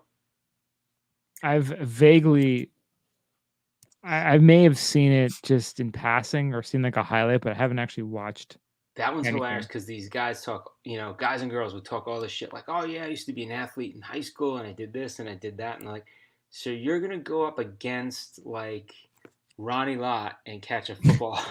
Like, yeah, they're like, oh yeah, I could do it. I was really getting the, and they just get the shit beat out of them. It's hilarious. But no, this looks pretty cool. Didn't a certain friend of ours in the past say he could be an NFL running back for one play? Yes, his name was Lou. I'm not going to say his last name, and he was a total shithead because he would claim, I was really good at high school running the football. I could. He said he could run in any NFL game. He could run the football for at least a quarter. And I'm like, dude, you're fat and out of shape now. You would take one hit and just You'd be break shattered. apart like glass. Like, there's no way. So, yeah, so this looks pretty cool. So I guess it's athletes and these Titans, pro Titans, or Titans against each other? Like, how does it work? That's what I don't know. I have no idea. The Rock does some stuff. I really have no idea what they do. I guess they're all Titans. They start with 64 athletes. And then you go down to 16, and it kind of whittles down. So I guess they're all in there. So, like, all these people just start, and then they get down to, like, so do the Titans compete against each other, or do they train people to compete? I think they are Titans, and they're training to see who's the top Titan. Who's the Titanist? Titanist. Who's the tightest? Tight. Tight. Oh, they have a contestant application. We should apply. Start application? Why, of course. Yeah. Well, if you're interested in to know what other Titans are joining, we've got Clarissa Shields, who's a boxer. You got NFL Ironman legend Joe Thomas, Victor Cruz from the Giants. Better watch that knee. Yeah, right. Hannah Teeter, we just mentioned. Jessie Graff, who's like a stunt woman and a star of American Ninja Warrior. Oh, yeah. Tyron Woodley from the UFC. Yeah, there you go. Damn. Very exciting. I would love to join this. I think I would break apart like glass at some point, though. I think I could do 1 quarter, though. I could get through 1 quarter of it. 1 quarter. I could do one event. Come on. Okay, you're in the punch you in the face by Conor McGregor event. How about that? Oof. Yeah. What was that? Remember who's the one that got hit by Pacquiao? Was that Tosh? Daniel Tosh? Oh, I think he did. Yeah. He stood up and Pacquiao like hit him once. I think so. Yeah. It's like, damn. Yeah, at least you could say he got knocked out by a champion. Yeah. Right. But I don't know if it was Pacquiao when he was younger or when he was like 85, like now. So it's saying, so yeah, Titans will go head to head with elite athletes from the Olympics, NFL, UFC, and beyond to compete for Titan glory. Oh, so it's regular Joes versus the Titans. Yeah, I think so. Oh, so Hannah Teeter's going to be a Titan, Victor Cruz Titan. Yeah. All right. Now, so this is like American Gladiators, right? American Ninja Warrior. No, that's kind of individuals, right? No, it was the Gladiator one. Was the American Gladiators, yeah. American Gladiators. So you had the Gladiators, which were these monsters who just beat up the people. So, this is going to be good. This is good TV right here. It's like Roidinator. You know, you could sign up and maybe you get the shit beat out of you by Hannah Teeter. There you go. You want a picture with Hannah? You got it. She got you in headlock. There you go. Right. You're crying. You're crying a little. We could edit that out. Yeah. Awesome. I regret nothing. As you're crying, take a picture, please. Yeah. Get my good side. You're like knees twisted upside down. Yeah. Crying. Damn. So speaking about knees and skiing. I And think that training, gets us into our main topic. we got to get ready to enter the Titan games. How are we going to do that? Right. So I purchased a new product a few weeks ago. Now, this is not a sponsored episode. There was nothing given to us. This was purchased with Was it goddamn purchased money. legally in the U.S., not across some Czechoslovakian border? Oh Wasn't no. flown in. No dark ops with this, right? No, sir. This was totally on the up and up, totally legit purchase with American goddamn greenbacks. Cryptocurrency. No. American Oh, goddamn greenbacks. I figure they're going to give everybody a little bit of a COVID-19 incentive pay, whatever they're calling that. Might as well try to put money back into some American companies here. yeah. To be honest, I don't know if this company's actually American. It says they're from Wellington, Florida. They're probably some sort of shell company for some Russians. Wellington is it's East Coast, so it could be shady. It's probably shady. Everything's shady on the East Coast. Yes. And there's no truth to that, but I'm going to say it just to piss people off. So I purchased the Aero Ski. All right. And for those who are not in the know what the Aero Ski is, it is a training device. And it's supposed to semi-replicate the movements that you would be doing while you were skiing. Nice ski trainer. You should just make It's a something ski up and be trainer. like, it lets you ski in the air. People are like, I got to really see this now. Yeah, this is. So I saw this on Instagram. A buddy of ours sent it over to us. I said, you know what? I got to take a look. I'm going to give this thing a try. And I don't know if any of you folks have actually bought things from Instagram. I have Did bought. yours come with the VR viewer, the ski poles, and the Aero Ski Fitness app? Did it goddamn ever? So you got the gift to you. I got my VR headset. Just like online. I'm interested on the VR headset with doing this while you're doing it. I got the poles. I'll get into that. All right. So I bought this because I wanted something, you know, when this whole shutdown and quarantine all kind of went down, that's when I found this Aero Ski on Instagram. And I'm not a big fan of buying any sort of cardio equipment for training because I get bored with it. I think most of it's kind of stupid. I didn't want a treadmill or an exercise bike or elliptical or whatever. But I think you got sold by Lolo Jones. Oh, I mean, Lolo Jones uses it, so you know it's going to be legit, right? That's it. But I saw this, and I had been looking at a skier's edge, which was a device that a lot of folks in the ski industry have, you know, known about or talked about. It's been around for a while. But one thing that really, really, really pissed me off about Skier's Edge is if you go to their website, they don't even have a price for their stupid product. Are you serious? You have to fill out an information form. And give me your email and all this other bullshit. Where's the phone number where we can reach out to you to let you know about our product and what it costs. I'm like, this is 2020. Just tell me how much your stupid ass product costs, and I'll decide whether I think it's worth it and buy it or not. Did you ever find out how much it is? I still have no idea. But I did go onto eBay and see one selling for over $800. Get the F out of here. And that was for not the highest end one. There's like a high end one that you have with your boots and it costs more money. So I decided it was at this right around the same time that I found this Aero Ski thing. It was one of the top ones, the big mountain skier trainer. Yeah. $1,490. $1,490. So $1,500 for that. Holy crap. And that is where the Aero Ski, I think its greatest feature lies, is if you do want something that mimics the movement of skiing. This thing is like under $400 with shipping, with tax, with everything. I think it lists at $399, but they're still doing pre-sale prices, so they're knocking $50 off. And so it's still a decent amount of money, but it's nowhere close to what those skiers' edges cost. No, this is reasonable to get in and see how it goes. I tell you, even if You think about equipment, right? Even if it lasts a few years, it's worth it, right? If you wear it out. Yeah, and one thing that is nice about it, it is relatively small. So if you don't have a ton of space, you can you can fit it. So I'm going to take my microphone out of the slot here so I can actually walk Nice. over.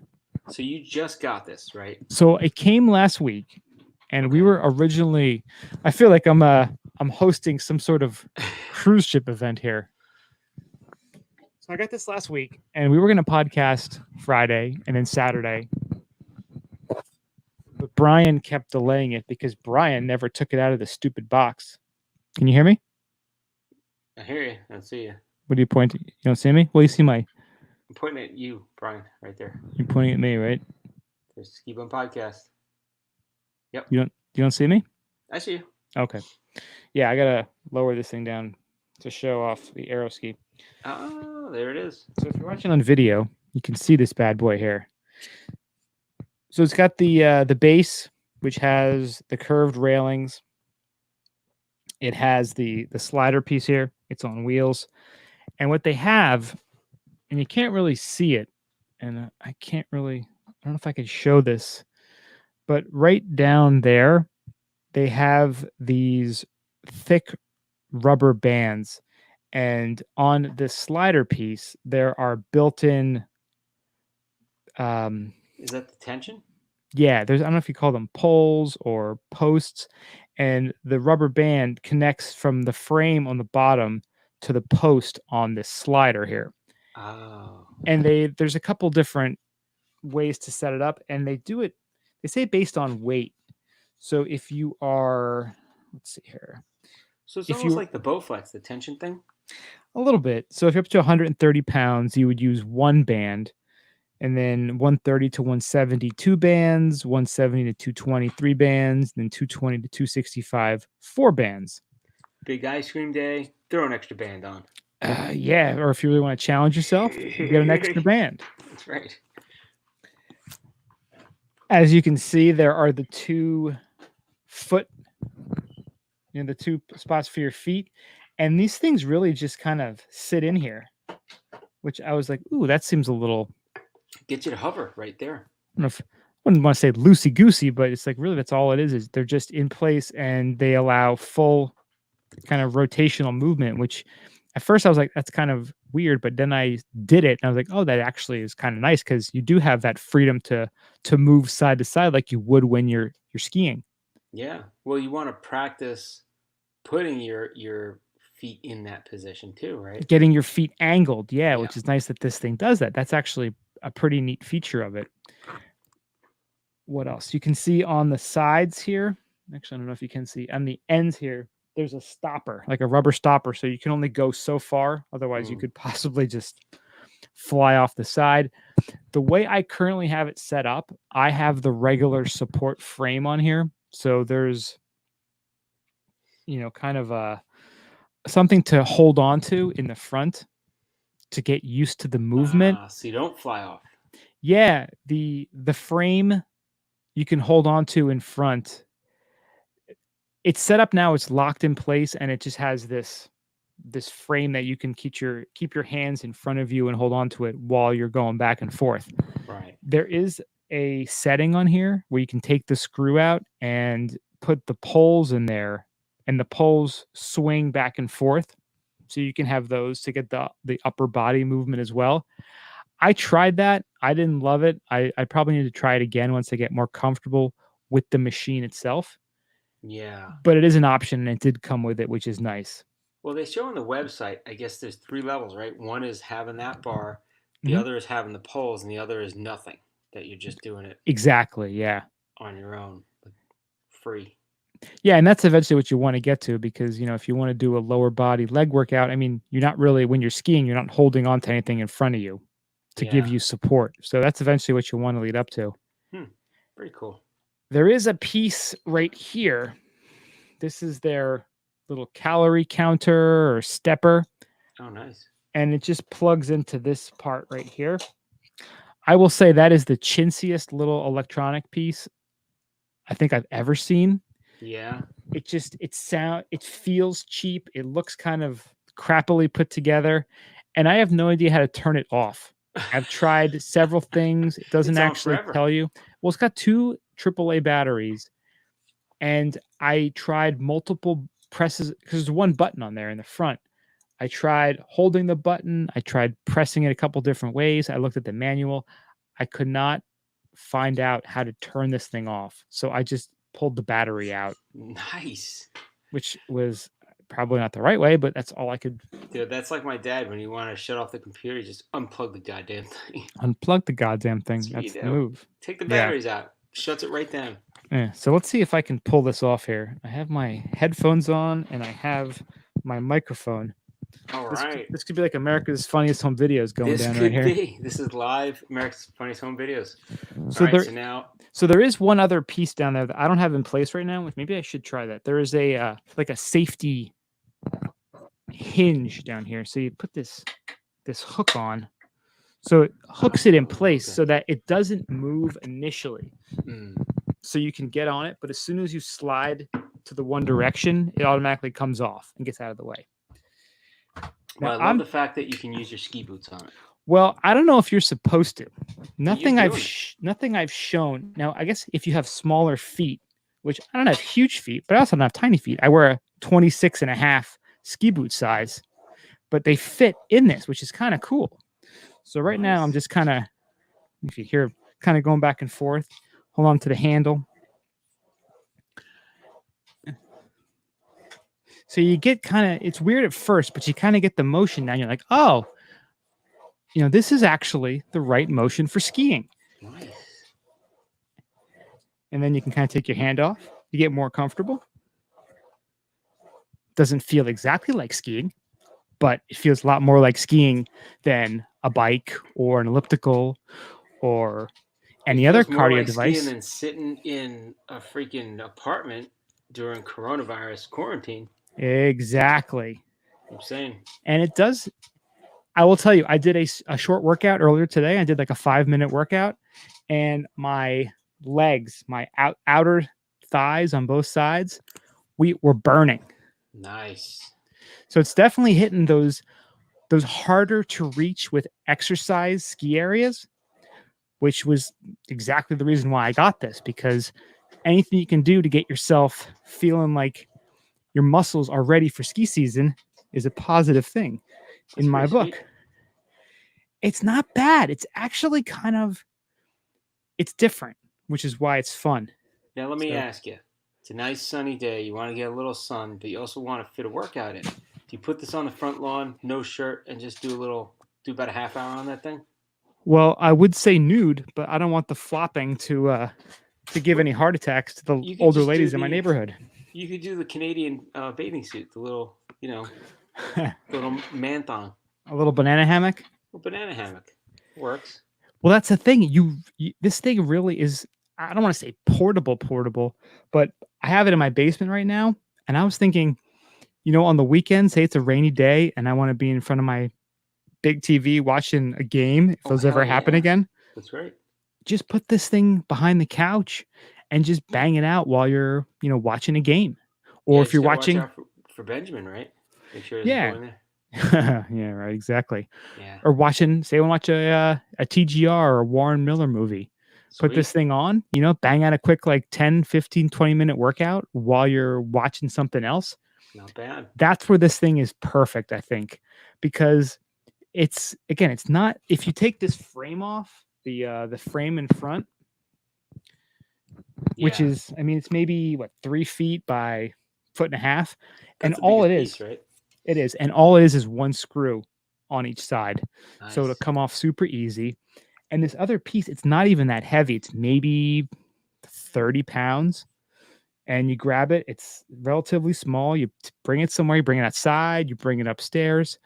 And you can just use it. There isn't much else to it. There isn't a lot of electronics, not a lot of complicated parts to it. It's just really just the slider with those rubber band attachments and then the stoppers keeping you from flying off. Sweet. I could see you pairing this up with a grill. You grilling while you're doing it. If you're one of those just saying. One of those guys who's doing a brisket for 8 hours, You want Oh something yeah. to do? You just stand there with your brisket, your ski boots on. Pig roast. Just Pig roast. turning that pig, just like going back and forth. Yeah, again, it's not super cheap, but it's also not a deal breaker. But Yeah, I that's not think, a bad price point. and just for again being able to do other things while you're on this thing, I think that's where what makes this thing fun is that it is different movements, and you're not going to be able to replicate that in a lot of different ways unless you want to jump around back and forth. Which, hey, you totally could do that and not spend the money. I get it, but this thing is actually fun to use in at least in the short amount of time I've tried it out. It So does you could also probably mount a mount for a laptop on that and work while you're doing that. So, or you could just have your laptop have like a standing desk, yeah, have it just do high one of those. enough, take this Chuck it. thing off, take off the hand support rail. Yep, You could actually bang out some emails while you're skiing. I think that would work. Now this also comes with a VR headset. That's got to be pretty cool. Now, do they have something for you to download? Like, what They are you do. gonna? They have an app that's Okay. part of the whole Aero Ski family of products, and it comes. You just go to the site, download it, put your phone in here. There's like the slot where. Let's see if we can show this. Yeah, this piece comes out. You put your phone in here. You slide your phone right in. Slide your phone back in, and they have the app, and there's different levels you can do. And again, I've only done one of them so far, and what it is, there's all these, it looks like a snowy ski slope, and there's these snowflakes you can get, and you have to. It uses retinal detection, and it looks where you're looking, and that's where the direction you go. Oh, really? Nice. Yeah. The problem is, I mean, if you're not comfortable with VR or you haven't done it a lot, at least I know I almost fell a couple times because you're going back and forth on this device. So you're kind of, like you'd be skiing straight because you're going back and forth. You're going left, you're going right. And eventually all the left and the rights has you going straight. In this game, you have to sort of go left or right to aim towards those snowflakes. So you're going left and right, and your eyes are looking in another direction. And it's almost, if you wanted to go left, you would kind of lean, on your edges to go in that direction. Yeah. So it's not the most identical replication of how you should be physically to what you're seeing in front of you, which was a little bit awkward.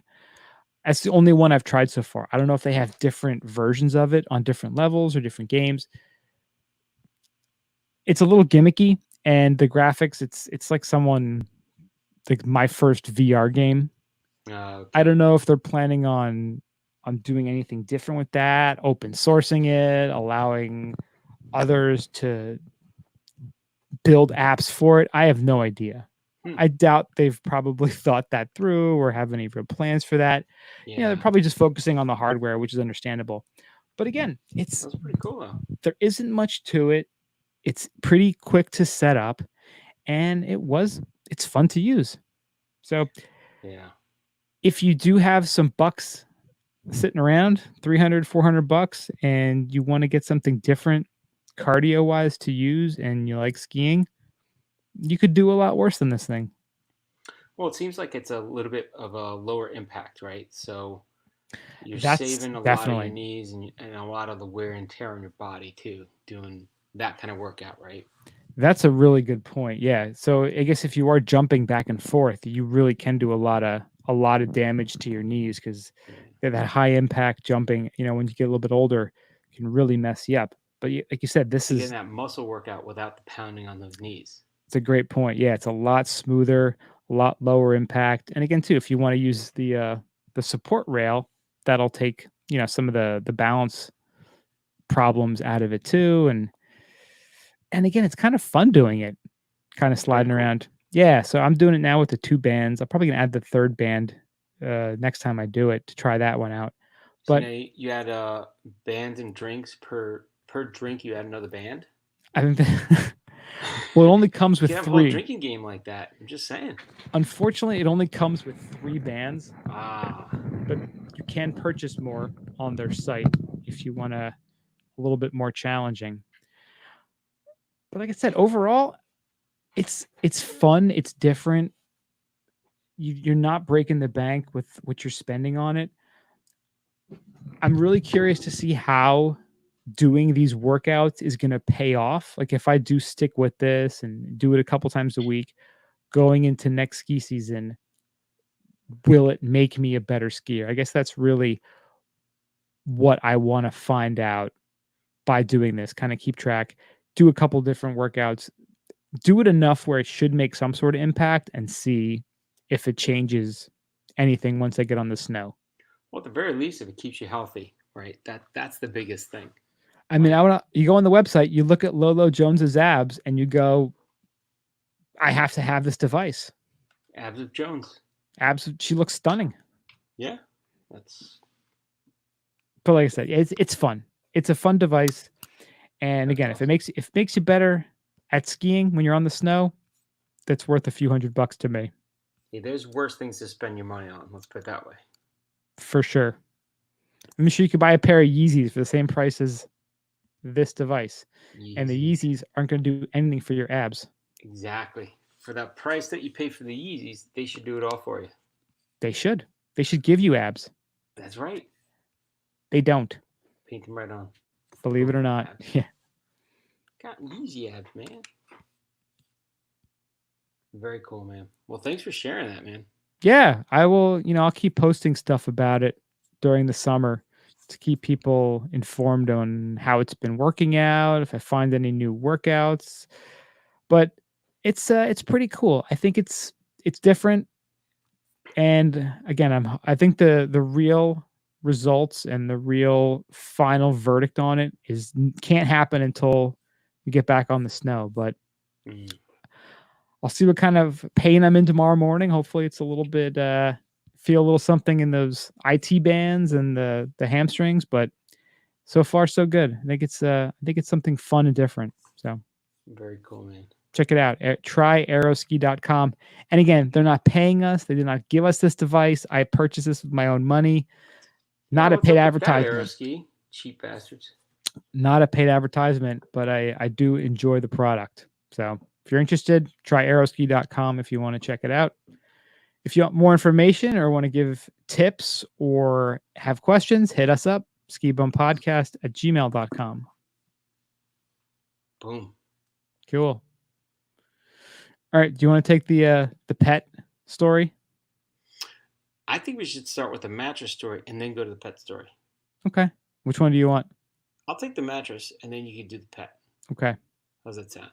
All right, that works. Did you go to this site? Yeah, it's fucking $400,000 fucking mattress. I'm like, what? And then I started looking at other shit on Uncrate. I'm like, God damn it! It kind of makes me mad that people have this much money. Yeah. God damn it. Yep. I like that it's black though. Well, they have different colors. There's a blue one too. If you go to, did you go to the Hastings website?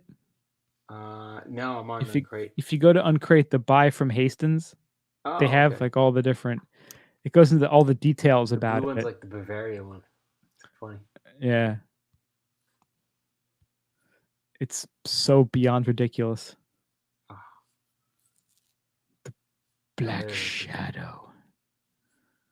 Because you might want to have the blue one, or like, it's funny how they're like, you might want to match like a different color. Like, it's the same goddamn thing. Like, usually most of them are just one damn color. Yeah. All right. We're rolling. All right, cool. All right, it's time to go under the ropes. Mario, take us down this journey of luxury.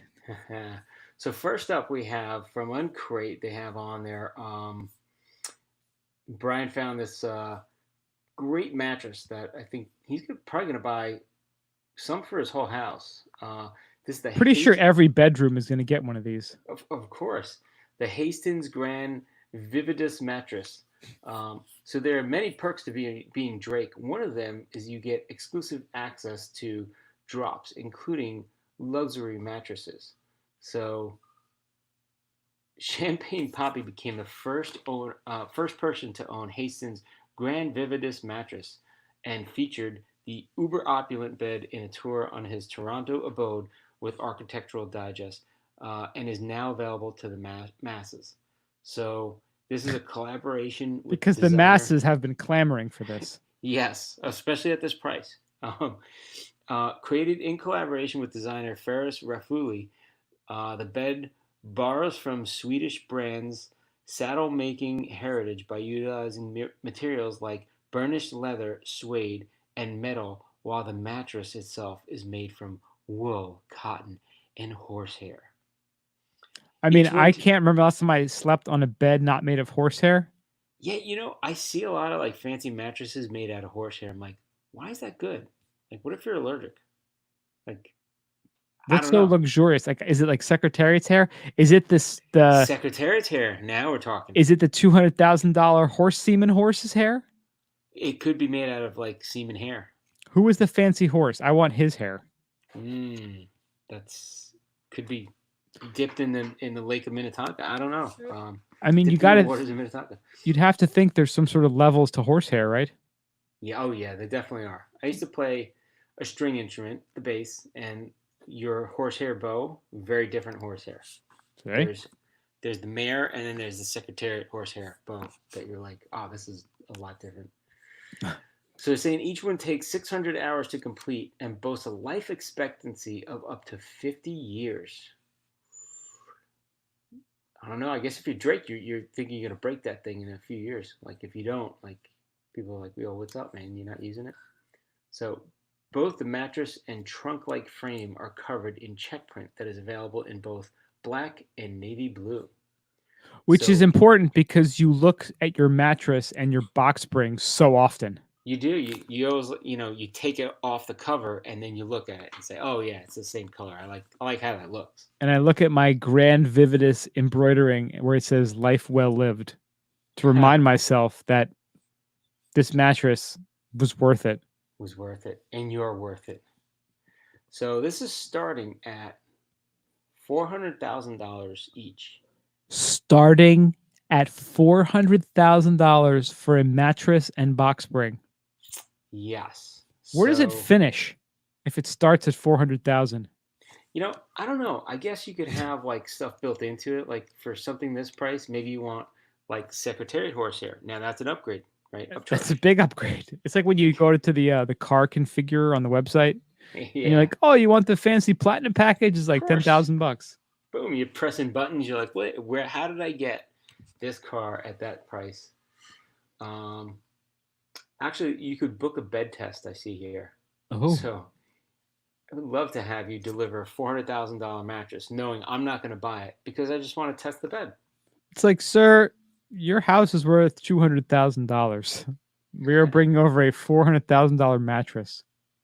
So There's a four-step bed test. So one is your needs. How would you like to wake up?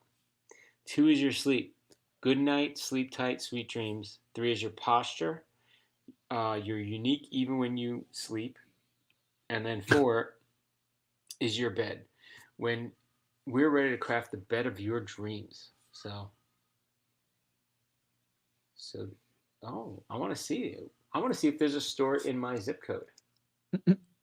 But yeah, there's all kinds of like brackets and buckles, and they're talking about the design of this checker pattern Oh, on they the. have one at Bloomingdale's Short Hills, Look at that, right near you.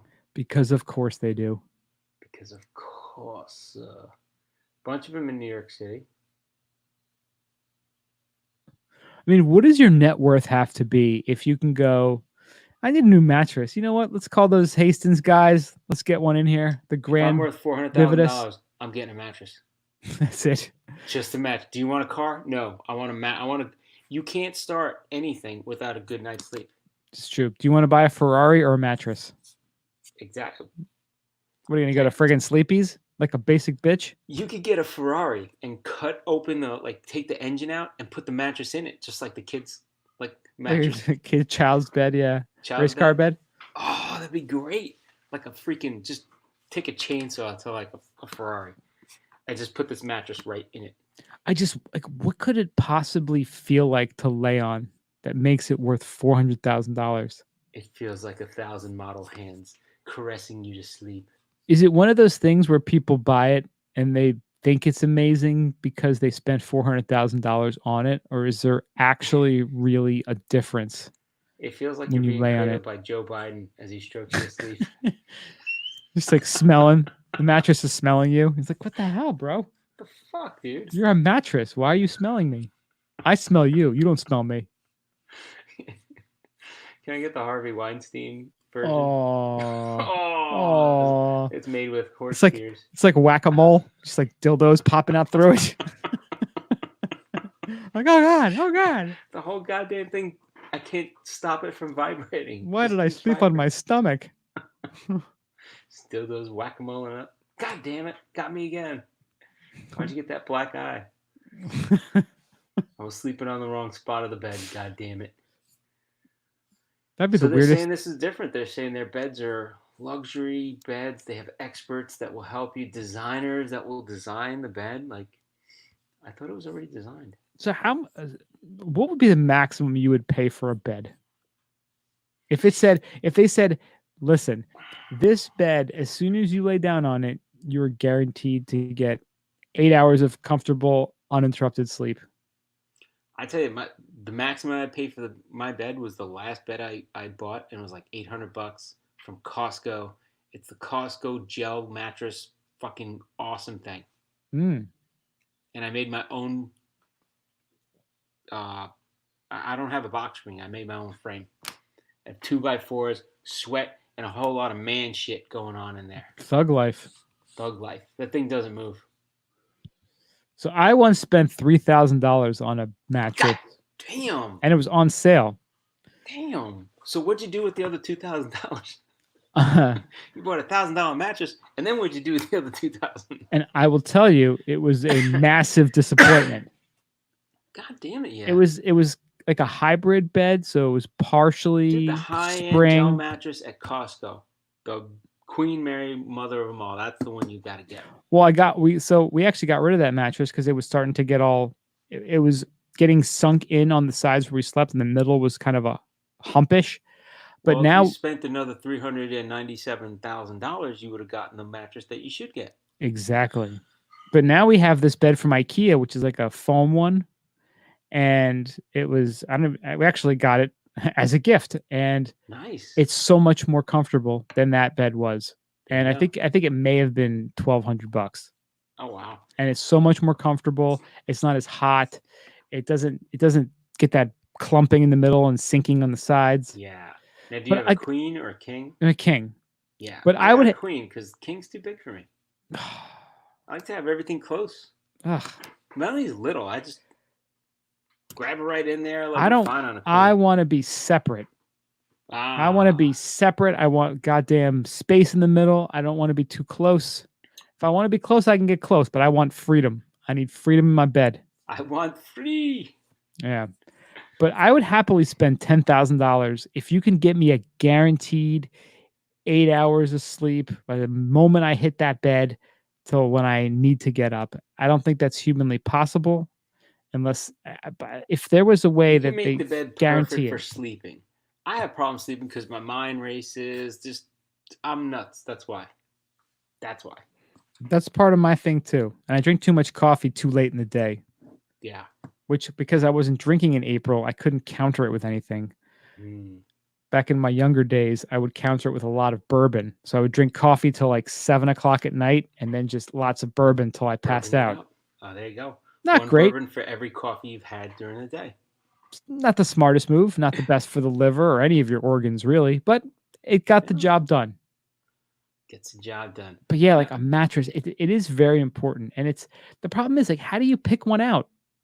It's just such a bunch of bullshit when they sell you a mattress. Like, you just got to try it out. You got to get on it. I didn't even try mine out. I looked at reviews all over. I looked at Consumer Reports. I looked at everything.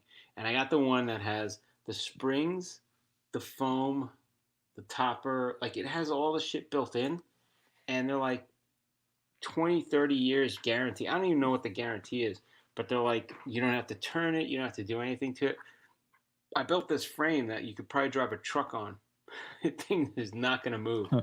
Literally, you could probably drive a truck on it. It's like 2x4s, all 2x4s and 4x4 posts. And so the thing doesn't move. It's like putting it on a floor. And you just chuck it on there, and that's it. And I got all this storage underneath. It's great. Nice. So chuck it on there, and I got to say, it's a pretty good sleep. Yeah. Imagine you were in a nice ski share house and they actually had these beds in your share house. God, get a nice, good night's sleep. Instead, you got we had the one at the ski house that I actually brought the board up and I put the board on because it used to sink in. Oh, yeah. It used to it would turn into a U shape. So I put the board in and I was like, this is great now. But yeah, that was pretty rough. yeah, if you want to get a nice fancy bed, I'll have the link in the show notes at skibumpodcast.com. If you want to gift one of those to the Ski Bums, just contact us at Mario at skibumpodcast.com and Brian at skibumpodcast.com, and we'll let you know where to deliver it, or we can pick it up. We should have a contest.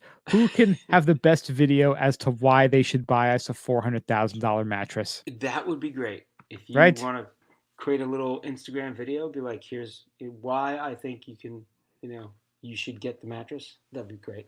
And you will then, by being part of this contest, you will be contractually obligated to purchase the mattress for us if you win. I just gotta say, I'm looking at the people represented on this website, and I'm thinking they wouldn't let me walk into the store. Yeah, we'd probably get thrown out pretty quickly. Yeah, I'm afraid. Like, they probably have a buzzer, like at Tiffany's, where they gotta buzz you in. Yeah, right. They'd be like, no, you can't come in. I'm like, I want to get in. I really want to come in and look. No, I'm sorry, you can't. It's like, yeah, I'm very serious about buying a $400,000 mattress. It's like, sir, you drive a 14-year-old Subaru Legacy. I know you cannot afford this mattress. You can look from outside. It's like, come on, man, can I just touch it? Oh, they have different ones. Let's see ooh, they have the adjustable. It's With the Craftmatic? It's their version of the Craftmatic. See? Nice. I bet you they took the patented Craftmatic technology and used they just jacked it. Well, actually, it's probably out of patent now because hasn't the Craftmatic been around for like 50 years? Yeah. That thing's solid too. Nobody ever complains about a Craftmatic. I need one of those. They're kind of awesome. That one's only $700,000. Oh, that's chump change. So you're saying you're only going to buy two? I'm only gonna, yeah. Do you have bunk beds? Bunk beds. What sort of bunk beds do you guys make? Do you have a bunk bed where I push a button and it puts me up to the second level of the bunk bed and tucks me in? It's always very concerning when there's no mention of prices anywhere on this site. I know. And they're not even like, send us your email and we'll tell you the price. They're just like, if you have to ask, you can't afford. Exactly. I'm thinking you get the Craftmatic one, get rid of your couch, and you watch TV on that thing all the time. It's not a bad idea, right? You're always reclining. You're always comfortable. You're always kept. My problem is when I recline or I put my head up, like I tend to just slide down. I don't know if maybe I don't have enough ass. Just fold in half? Like I don't have enough ass to keep me grounded, so I just slide. I don't know. I think I have biker's ass. It flattens out. Like biker's ass. Yeah. Biker's ass. It's bad. Yeah, it's not good. All right. Well, if you had this wonderful bed, I'm sure you would have to get a cat. And I'm sure the cat would not even get up on the bed or dig its claws into it or anything. Or pee on it. Nothing. Nah. Nothing. There has been a rash of pets acting strangely, though, during this whole quarantine. And the folks at Vox have come up with some animal behaviorists who are trying to explain this whole phenomenon. And a lot of people, again, have been reporting with their pets acting strange. Some are saying they're leaving old habits. They're acting more clingy. One of the people they were talking to, based in Clearwater, Florida there, Mario, right by you, says her male cat started running into walls and bouncing off of them, something he had never done before. All of her Damn. 4 cats have begun hissing and growling, and even purring seems louder than usual. I'm looking over right now. A student in New Zealand is saying that her cat used to spend all her time in the backyard. Now she barely goes out, instead opting to smother with affection the family members she had long chosen to ignore. Damn. Yeah. And in Italy, there's reports of animals having trouble with new routines. Another person reported that her husband normally travels often, so the switch to be permanently homebound has alarmed her dog, Huh. saying the dog hasn't gotten over it and still spends much of the day on the sofa giving us suspicious looks. Because the dog's looking like, aren't you guys going to leave? I got my stuff to do. My secret stuff that you didn't never know what I do that I do when you're not home. Another pet owner says that her cat tackles her yoga mat whenever she tries to do burpees. Oh, nice. Yeah. So back during the 1918 Spanish flu pandemic, which a lot of experts are comparing this current 2020 pandemic to, pet owners put face masks on their cats and dogs. What? A physical representation that pets were struggling with the outbreak just as much as people were. So like little Hannibal Lecter pets all over the place? I think it's more just... That's not going to make quarantine better. Yeah, right?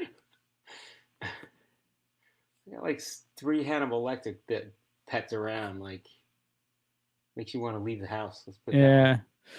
So one of the professors of veterinary behavioral medicine that they spoke to says that, it is a big change for the animals too, because they're so used to having their own routines that now having their owners around has messed up their way of living. So now they're trying different things and they're no having to adjust. Yeah. Used to going to work and like I can nap for like 5 hours without you bitching at me or making noise, and now you're around. Like, imagine being a latchkey kid and you used to be able to come home and do your thing and watch your cartoons, do whatever. And then all of a sudden, your parents are just home when you get home, and you're like, fuck. And they're like, don't do this and don't do that. And make sure you do your homework. It's like, there's no jerking off. There's no watching porn. There's no looking at noon magazines, talking to your friends. Like, well, not in the kitchen. About your parents. Yeah, not in the kitchen like you used to do. Exactly. You got to confine that to your bedroom. They're all at work. I'm walking around naked, Yeah. God damn it. Yeah, it's bad. So pets are crazy. We're crazy. I get it. We're still locked down. Their schedule's all thrown off. Think about it. So here's the messed up part too, is after the quarantine's over, they just start getting used to you being home. Like, they could shit at like 1 o'clock in the afternoon. You're going to take me out for a walk. Let's go. I want to go for a walk. I want to use the bathroom. Now you go to work. You're not around. They're like, what the fuck? Topsy-turvy. Bathroom. I want to leave a log for you when you come home. How about that? Topsy-turvy it. That's what happens. Yeah. That's what you get now for going to work. Yep. It's gonna get bad. Just can't win with this goddamn coronavirus, can we? I know. Definitely no, man.